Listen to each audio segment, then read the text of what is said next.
Well, good morning. It is Friday, and we are getting ready to start a whole new section here in Proverbs. I hope that this is going to be helpful for you as you read Proverbs, really for the rest of your life. Proverbs are you're really universal. Proverbs are short, pithy statements that compact a lot of truth in a short way.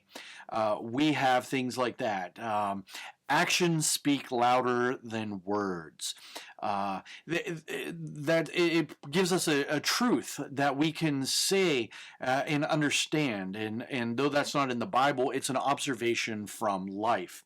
So as we jump into chapter 10 here in Proverbs, I want us to understand that in Hebrew, there's a couple different ways that they are portraying this truth. First of all, we see this idea of Hebrew parallelism, where we're coming into chapter 10. The poems in verses chapters 1 through 9 are finished now, and we're going to have all of these sayings that are not necessarily related. In the Bible, we are always saying, look at the context, look at the context. But in Proverbs 10 and following, there's not really a whole lot of context there. One verse may be talking about dealing with the Lord. The next one is talking about parents, and the next one is talking about sleeping too much and being lazy. So there's not a whole lot of connection in the context.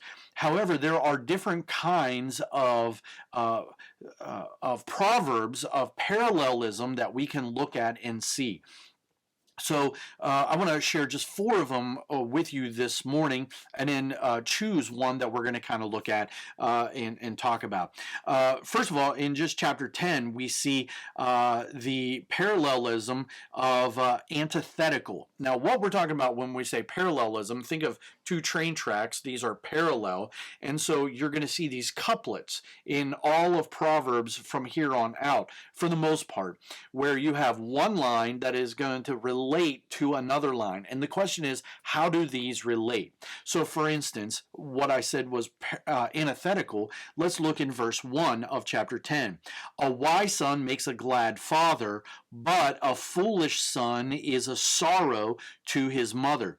Do you see how they're parallel, but yet they're teaching something that is opposite or antithetical? The wise versus the foolish. The son here talking about a glad father, making glad versus sorrow. So they're against one another. And so that's what we mean. There are a lot of antithetical ones in chapters 10 and chapter 11 and following. Many, many Proverbs are antithetical. And you'll notice that many times because it says, such and such does this, but... and then it's showing the contrast there.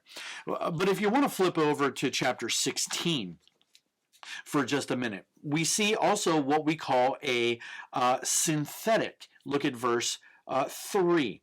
A synthetic is where the first line and the second line are not in opposition to one another, but rather where the second line actually takes it a step farther. So look at this. Commit your work to the Lord, and your plans will be established. So he's not saying giving an opposite here, but rather he's taking it a step further. Commit your work to the Lord, and then what's going to happen? Well, it's going to go a little further in that your plans are going to be established.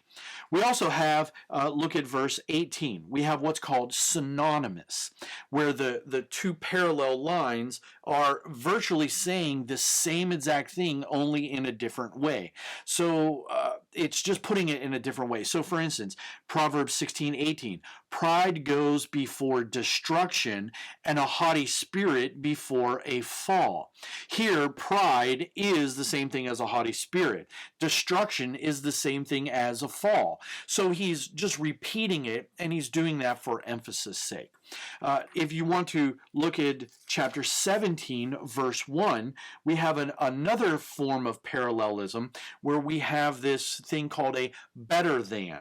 And you'll see a lot of better thans in Proverbs as well. But verse 1 here, just as an example, where it says, better is a dry morsel with quiet than a house full of feasting with strife. Here he's saying it's better to do this than to do this. Better to have a quiet dinner with no one around than to have tons of people there, and there's all kinds of contention and strife. So these are four major kinds of parallelisms that we see: the synonymous, the synthetic, antithetical, and the better thans. So as you're reading through Proverbs, it's always helpful to see these different types and identify them to kind of know what you're looking at. So let's jump back to chapter 10, where we are this morning. And so there's a whole host, and what we're basically going to do is we're going to kind of choose one that we're going to look at. This morning I want to look at verse 12, where it says, "Hate stirs up strife, but love covers all offenses." So once again, we look at this and say, what kind of parallel structure do we have going on here? And we see it's antithetical, right? Where it is hate versus love, strife and offenses. So hate stirs up strife. So when you have hatred towards someone or something, there is a lot of strife that is going on, because you just can't wait to jump on someone. But rather, love covers a bunch of offenses. And so he's not saying that it covers up sin in the fact that, well, we should just let sin go and never deal with it, but rather he's talking about offenses that you walk by somebody in the morning and you say hey, and that person doesn't respond to you or something like that, and you just, rather than walking around looking for something to jump on somebody about, you just kind of let that go. Love covers that, and you just have to understand that. Well, I remember one time walking by someone in church. This was many years ago, and I said, "Hello, how are you?" And the person just blew right by me, and I thought, wow, that was pretty rude.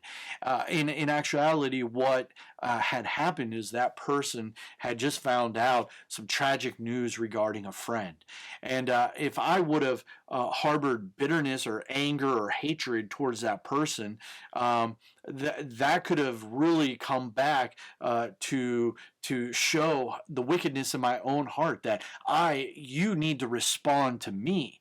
And so it is good to give people the benefit of the doubt.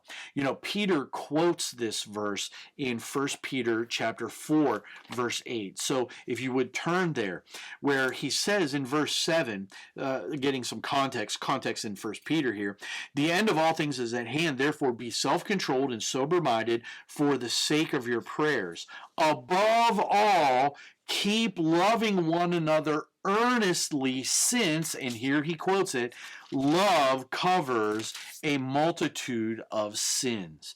And so he's saying, listen, as the people of God gather, and right now we're not able to gather, but we'll get back to a new normal.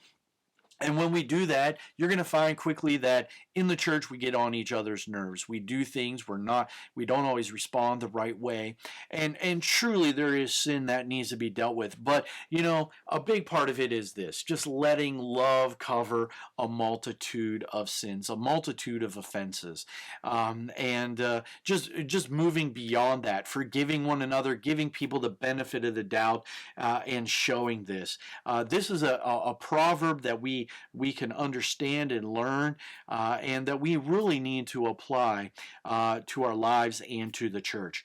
I hope this introduction to chapter 10 and following, with a different kind of parallelism, is helpful for you, and that you will use this, and above all, we will truly apply the wisdom that we have learned. Remember, in chapters 1 through 10, the key has been listen to wisdom, gather it. Well, now he's giving us practical wisdom, and so remember in chapter 9, where we invited to the banquet of folly and of wisdom, were we going to take that folly, or were we going to go to the banquet of wisdom? I hope you've come to the banquet of wisdom, and now we're going to take these things and we're going to apply them. It's not always easy, but it is always very good to walk in the way of wisdom. I hope this parallelism is a help to you, and we will see you again on Monday in chapter 11 of Proverbs. Read ahead and see what kind of parallelism is going on, and we will talk about it on Monday. Lord bless you this weekend.